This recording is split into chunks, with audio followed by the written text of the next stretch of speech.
konstitutsiya va oliy qonun, boshqa qonunlarga asos va o'sha asosda qonunlarning otasida yozilgan, muqaddimasida maqsad sifatida yozilgan jumlaga e'tibor qaratamiz.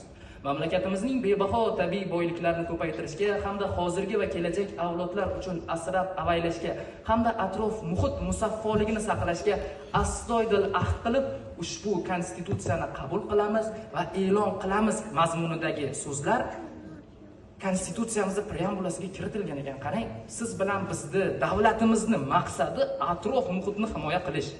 Bundan tashqari 49-moddasida yaxshilab e'tibor beramiz. Har kim qulay atrof muhitga va uning holati to'g'risidagi ishonchli axborotga ega bo'lish huquqiga. Demak, biz atrof muhitga, yaxshi atrof muhitga va uning holati to'g'risidagi juda ham ishonchli axborotga ega bo'lishimiz kerak ekan. Buni kimdan olamiz?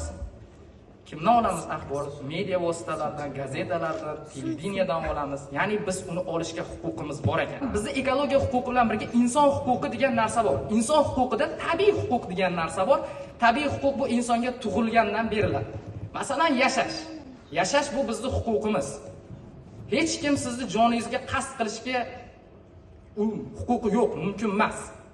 Va biz sog'lom turmush tarziga ega bo'lish huquqiga egamiz. O'z-o'zidan ekologiyaga bog'liqmi?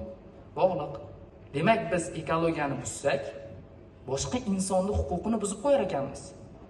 Agar biz yerga chiqindi tashlasak, u boshqa odamga zarar bersa, demak biz hozirgi kunning o'zida o'sha chiqindi tashlagan joyimizda boshqa odamning qonuniy huquqini, Xudo tomonidan berilgan huquqini buzib qo'ydik. Chunki tabiiy huquq, uni yashashi va atrof muhitdan foydalanish huquqi. Qarang, qanchalik darajada bu yuqori.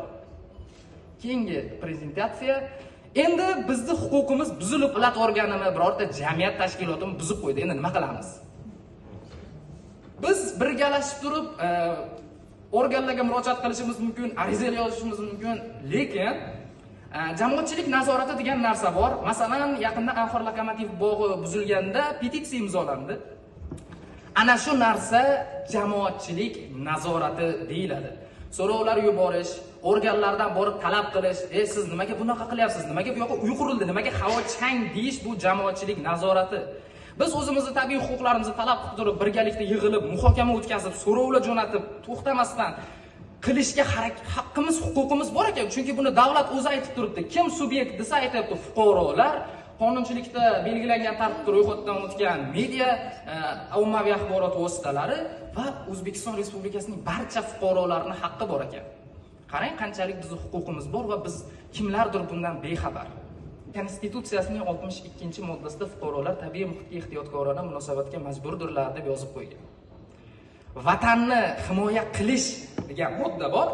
Shuni shunoq tagida ekologiyaga ehtiyotkorona munosabatda bo'lish. Dushman kelsa ko'ksingni qalqon qilib jangga chiq degan bilan bir xil ekologiyaga ham ehtiyotkorona munosabatda bo'l. Va 66-moddasida hamma o'z mulkiga ega bo'lishga huquqi bor. Mulkiga ega bo'ldingmi, mulkingdan foydalanayotganda tabiatga zarar bermagin. Mayli, o'shanda ruxsat beramiz deb aytib qo'yilgan. Bugun siz uy qurdingizmi, zavod qurdingizmi, fabrika qurdingizmi, tabiatga zarar berishga umuman haqqingiz yo'q. Siz uni qurmang.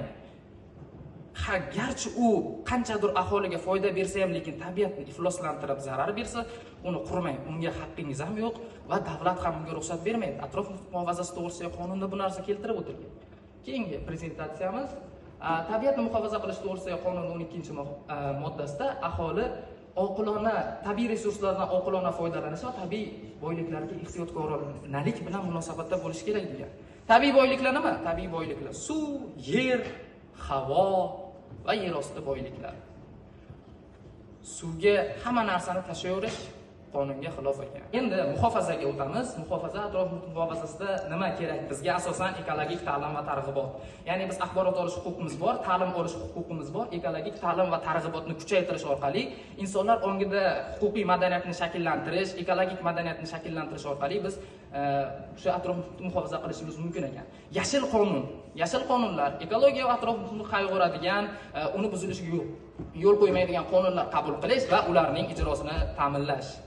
Eng og'riqli nuqtalardan biri bu ijro. Qonunlar ko'p, lekin ijro past bo'lsa, unda yomon. Ijro zo'r bo'lib, ikkitagina qonun yoki bittagina qonun bilan ham butun jamiyatni go'zallashtirish mumkin, lekin ijro agar yaxshi ishlamasa, unda bo'lmaydi. Ijroni ishlash uchun nima qilish kerak? Ijroni ishlash uchun jamoatchilik nazorati to'g'risidagi qonunni o'qish kerak va organlarni jamoat bo'lib birga nazorat qilishimiz kerak. Ha desa bog'ni buzaman desa, marhamat. Buzinglar, Xudo xohlasa zo'r bo'ladi. Botanika bog'ini kesib tashlaymiz desa, voy o'rniga don qurishar ekan-u, mayli endi nima deymiz, deb qo'yish kerak emas. Borib turib, "Ey, sen nimaga buzyapsan? Jamoatchilik nazorat to'g'risida qonun bor mana. Men senga haqqim bor.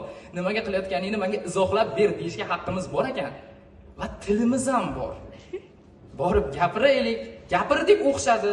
Shuning uchun buni yana davom ettirish kerak va qonunchilikda belgilangan jazo choralari keyingi slaydda bizni kutib turibdi. Uzoq kutib qoldi. 79 ma'muriy javobgarlik to'g'risidagi kodeksda bir qator jazo choralari belgilangan. Masalan, o'simliklarni qonunga xilof tarzda kesish, daraxtlarni kesib tashlashdi, butalarni kesib tashlashdi. Bu qancha jarimaga sabab bo'ladi desanglar, 25 bazaviy hisoblash miqdorini 25 baravardan 50 baravargacha. Agar siz mansabdor shaxs bo'lsangiz, 50 baravardan 75 baravargacha jarimaga sabab bo'lar ekan. Bir hisoblab ko'rsa, qancha bir 15-20 million atrofida pul bo'ladi. Lekin bu kam. Bitta daraxtni yetishtirish uchun bitta insonda qancha umr ketadi? Buni yana ham oshirish kerak va jazoni kuchaytirganga yarasha daraxt ekkan odamga nima berish kerak? Mukofot, o'ziga yarasha unga nima deydi? Rag'bat berish kerak. Ana shunda ikkalasi balans bo'lib turib, bizda yana rivojlanish bo'ladi. 85 prim birinchi moddada yozibdi. Qurilish maydonlarida atmosfera havosini muhofaza qilish talablariga rioya etmaslik. Kim rioya etyapti? Masalan, Chorsu mehmonxonasi buzilyapti, hali kuni videoga olib keldim. Oho, undan chiqayotgan chang bilmadim, butun eski shaharni qoplab olgan.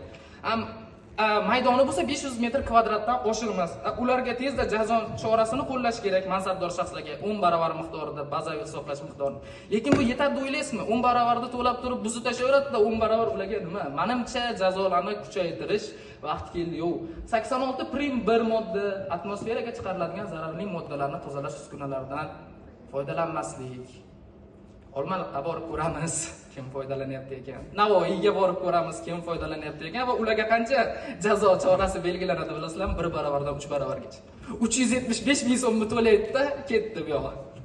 Yana chiqarib yotaveradi. 91 prim 1-modda belgilanmagan joylarga qattiq maishiy chiqindilar tashlash, kanalga sanoat chiqindisini oqizisharmi? Bu endi yaxshi qonunda berilar ekan. Bu ham pas. Fuqarolarga 1 baravardan 3 baravarga, mansabdor shaxslarga 10 baravardan 20 baravargacha. Mansabdor shaxsga qancha pul bo'ladi? Eng qizig'i meni xursand qiladigan jihat mana shu kodeksda 8-bobi ekologik o'sha ma'muriy huquqbuzarliklarga bag'ishlangan.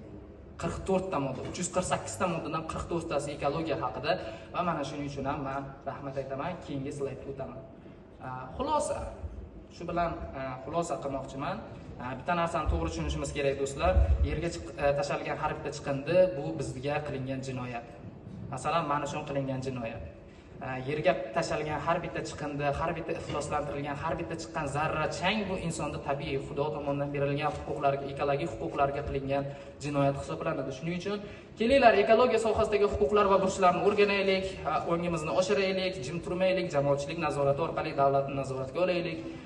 Chunki biz demokratik davlatdamiz-ku. Va ana shundagina agar biz har bir inson tabiat ifloslanishini o'ziga nisbatan qilingan jinoyat kabi bilmoqligi va o'zini himoya qilganidek, o'zini jinoyatdan, haqoratlanishdan himoya qilganidek, boshqalarni ham ekologik madaniyatni oshirishga harakat qilsa, tabiatni ham himoya qilsa, ana shundagina qabul qilingan qarorlar kelajak, barqaror kelajak kafolati bo'lib xizmat qiladi. Hammanglarga rahmat.